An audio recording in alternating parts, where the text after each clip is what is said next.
সকলকে স্বাগত জানাচ্ছি আরো একবার বাঙালির স্বাদ কারণে। আশা করছি সবাই খুব ভালো আছো। তো আজকে আমি তোমাদের জন্য নিয়ে চলে এসেছি একটা খুব সুন্দর রেসিপি, যেটা হচ্ছে আমাদের হোটেলের স্টাইলে যে মাটনটা তৈরি করা হয়। তো ধাবা স্টাইল মাটন কারি আজকে আমি করব।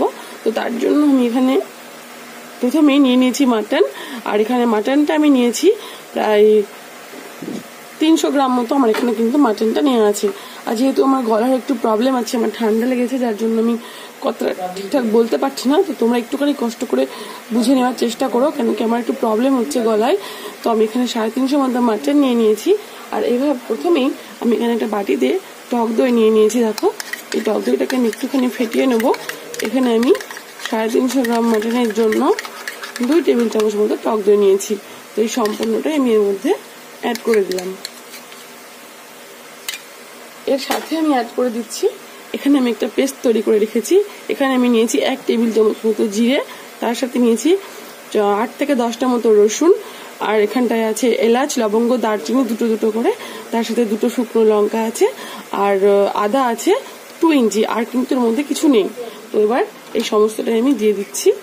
এটা আমার এই সমস্তটা দিয়ে জাস্ট 1 টেবিল চামচ মতো আমার হলো, বাকিটা কিন্তু আমি এখানটায় রেখে দেবো। এবার এর সাথে আমি অ্যাড করে দিচ্ছি সরষের তেল। তো আমি এখানে মশাল যে সরষের তেল সেটা ইউজ করছি, তোমরা যে কোনো ব্র্যান্ডের সরষের তেল কিন্তু ইউজ করতে পারো। আর আমি এখানে সরষের তেলটা প্রায় 2 টেবিল চামচ মতো দিলাম। এবার এর সাথে আমি অ্যাড করে দিচ্ছি 1/2 টিস্পুন পরিমাণ হলুদ গুঁড়ো। এই সমস্তটা দেওয়ার পরে খুব সুন্দর করে আমাদের মাটনটাকে তেল, মশলা, বাকিগুলো সবগুলোর সাথে কিন্তু দই ভালো করে মিশিয়ে নিতে হবে। আর এটাকে মিশিয়ে যদি কেউ ওভারনাইট রেখে রান্না করতে চাও, সেক্ষেত্রে কিন্তু খুব ভালো হবে। কিন্তু আমরা যেহেতু আজকে হোটেলের স্টাইলে করছি, ওরা কিন্তু বেশিক্ষণ মাখিয়ে রাখে না, সাথে সাথেই করে দেওয়ার চেষ্টা করে। তো আমি একদম পাইস হোটেলে যেমন করে করে মাটন, আমি সেটাই তোমাদের করে আজকে দেখাবো। তোমরা দেখতেই পাচ্ছ এটা কতটা সুন্দর মাখানো হচ্ছে। আমি এইভাবে এটাকে মাখিয়ে 1 ঘন্টা মতো ম্যারিনেশনে রেখে দেবো, ঠিক এইভাবে।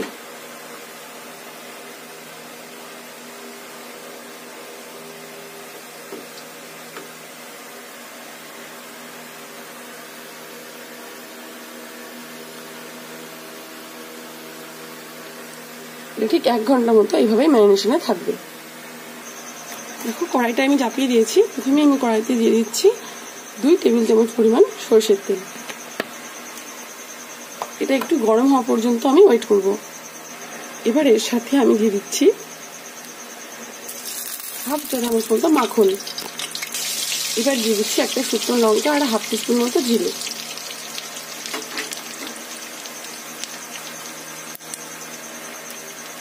দেখো, এটা ফোড়ন চলে এসছে। ঠিক এই সময় আমি দিয়ে দিচ্ছি একটা মিডিয়াম সাইজের পেঁয়াজ কুচি।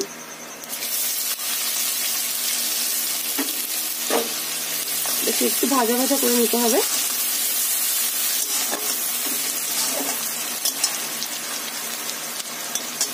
যতক্ষণ এটা ভাজা ভাজা হচ্ছে, আমি এর মধ্যে অ্যাড করে দেবো কয়েকটা তেজপাতা। ঠিক এই সময় আমি দিয়ে দিচ্ছি একটু চিনি, যাতে এর কালারটা খুব সুন্দর আসে।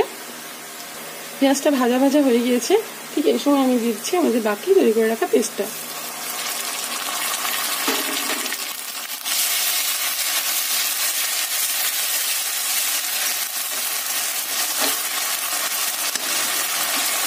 এটা দিয়ে দেওয়া হয়েছে। সাথে সাথে আমি দিয়ে দিচ্ছি ম্যারিনেট করে রাখা মাটনটা।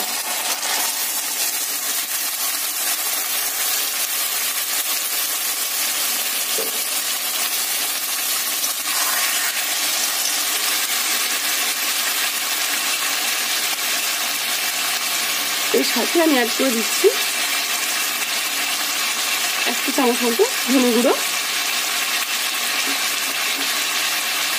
আর 1/2 চামচ মতো জিরে গুঁড়ো।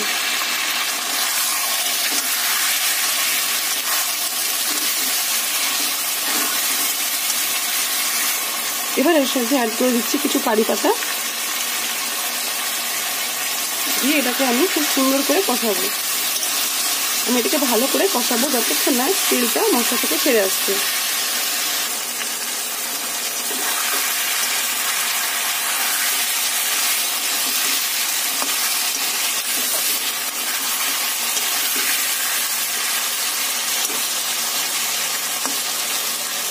দেখো কত সুন্দর এটা কষানো হচ্ছে।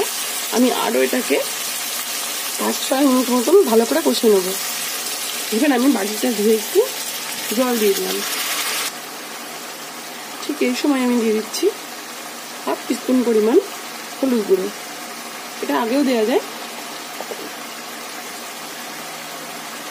আর দিয়ে দিচ্ছি পরিমাণ মতো নুন।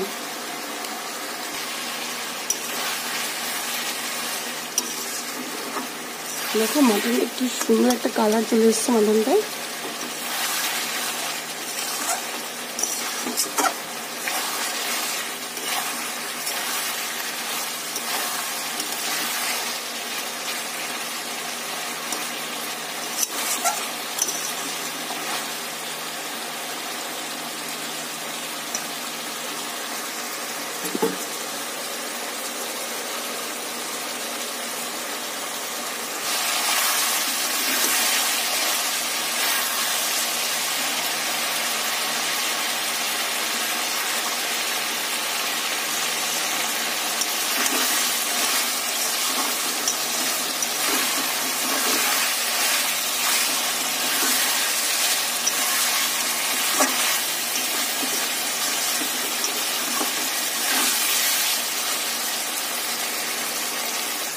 এটা কষানো কিন্তু প্রায় হয়ে গেছে। তো এবার ঢাকনাটা দিয়ে দিলাম। ঢাকনাটা আমি এখানে দিয়ে দিলাম 10 মিনিটের জন্য। ফিরে আসতে আমি 10 মিনিট এটাকে আমি লো ফ্লেমে একদম কিন্তু রান্না করব। আমাদের কিন্তু দেখো প্রায় এখানে আমি 10 মিনিট হয়ে গিয়েছে। ঢাকনাটা তুলে নিলাম। হালকা হালকা জলটাও ছেড়ে দিয়েছে। তো এই সময় আমি দিয়ে দিচ্ছি একটা লেবুর রস। এটা কিন্তু দিতেই হবে। লেবুর রসটা দিয়ে আমি এটাকে প্রায় 2 মিনিট মতো একটুখানি নাড়াচাড়া করে নেবো। দিয়ে আমি এর মধ্যে জল অ্যাড করব। দেখো কতটা সুন্দর একটা মশলা মশলা টাইপের হয়েছে। স্পাইস হোটেলগুলোই কিন্তু বা রাস্তার ধারে ধাবাগুলোই এইভাবেই মাটন রান্না করা হয়। দেখো এটা কিন্তু হয়ে গিয়েছে। তো এবার আমি দিয়ে দিচ্ছি ঈষৎ উষ্ণ গরম জল। এই গরম জলটা দেওয়ার পরে খুব সুন্দর করে কিন্তু মাটনটাকে ভালো করে মিশিয়ে দিতে হবে। আর আমি এই মাটনটাকে প্রায় 15 মিনিট মতো 10 মিনিট ভালো করে কষিয়েছি। তারপর বাকি আরো 10 মিনিট কিন্তু লো ফ্লেমে কষিয়েছি, জল কিচ্ছু না দিয়ে। বারবার বলছি আমার গলাটার একটু প্রবলেম আছে, তো তোমরা একটু কষ্ট করে শুনো আর কি। এটা কিন্তু হয়ে গিয়েছে। আমি ফ্লেমটা ঝুঁকে দিয়ে দিলাম। এটা ফুটলে আমি ঢাকাটা দিয়ে দেবো। দেখো ঝোলটা কিন্তু ফুটছে। তো আমি ঢাকনাটাকে দিয়ে দিলাম। আর এই ঢাকনাটা আমি এখানে প্রায় 10 মিনিট মতো কিন্তু হাই ফ্লেমে এটাকে 5 মিনিট মতো হাই ফ্লেমে আমি এটাকে ফোটাবো। তারপর আমি এটাকে ঢাকনাটা দিয়ে দেবো 20 মিনিটের জন্য। পুরো 20 মিনিটের জন্য একদম লো ফ্লেমে আমি ঢাকনা দিয়ে সেদ্ধ হতে দেবো। দেখো এটা কিন্তু ফুটছে। এবার আমি ঢাকনাটাকে গ্যাসটাকে সিমে করে দেবো। দিয়ে আমি 20 মিনিট এটাকে এইভাবে দমে রান্না করব। আমাদের 20 মিনিট হয়ে গেছে। আমি ঢাকনাটা একটু তুলে নিচ্ছি। দেখো কতটা সুন্দর চারিদিকে তেলটা কিন্তু ছেড়ে দিয়েছে। এটাকে একটুখানি নাড়িয়ে দেবো।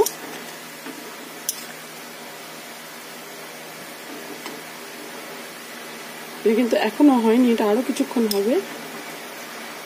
অনেকটা সেদ্ধ হয়ে গেছে। হাড়টাও খুব সুন্দরভাবে কিন্তু ছাড়া ছাড়া চলে এসছে, হয়ে গেছে। তো এইভাবে আমি নেড়ে এটাকে, যেহেতু খাসির মাংস, এটাকে চাইলে তোমরা এই পর্যায়ে একটা সিটিও দিয়ে নিতে পারো, 2-3টা সিটি দিয়ে নিয়েও করতে পারো, কিন্তু আমি সেটা করবো না। আমার এটা হয়ে গিয়েছে। আমি আবার ঢাকা দিয়ে দিলাম একটু নেড়ে, আরো 15 মিনিটের জন্য একদম নিভু নিভু আছে। আমাদের কিন্তু আরো 15 মিনিট হয়ে গিয়েছে। ঝোলটাও কিন্তু অনেকটা সেদ্ধ হয়ে এসছে। আর এগুলো দেখো কিন্তু মাটনগুলো কিন্তু অনেকটা সেদ্ধ হয়ে এসছে।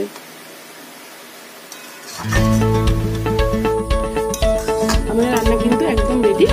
তাহলে চলো এটাকে সার্ভ করে দেওয়া যাক। এবার আমরা সার্ভ করে দিচ্ছি আমাদের হোটেল স্টাইল মাটন কারি।